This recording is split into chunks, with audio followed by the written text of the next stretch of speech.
सभी YouTube family को राधे राधे। स्वागत करती हूँ अपने यूट्यूब चैनल पर।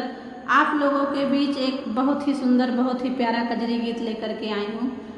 पूरा सुनना और कमेंट बॉक्स में बताना कैसा लगा। हमें भी अपना प्यारा आशीर्वाद देना। पिया भूल गया हो,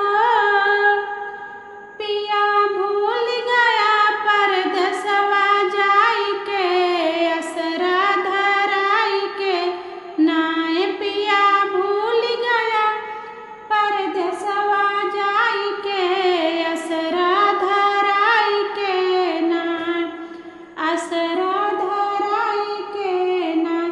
कहा सावन में आई बहरिया सड़िया लाई बे, कहा सावन में आई बहरिया सड़िया लाई बे। तू ही भूल गया हो, तू ही भूल गया चिट्ठिया पठाई के, परदेसवा जाई के नाय। पिया भूल गया परदेसवा जाई के, असरा धराई के नाय।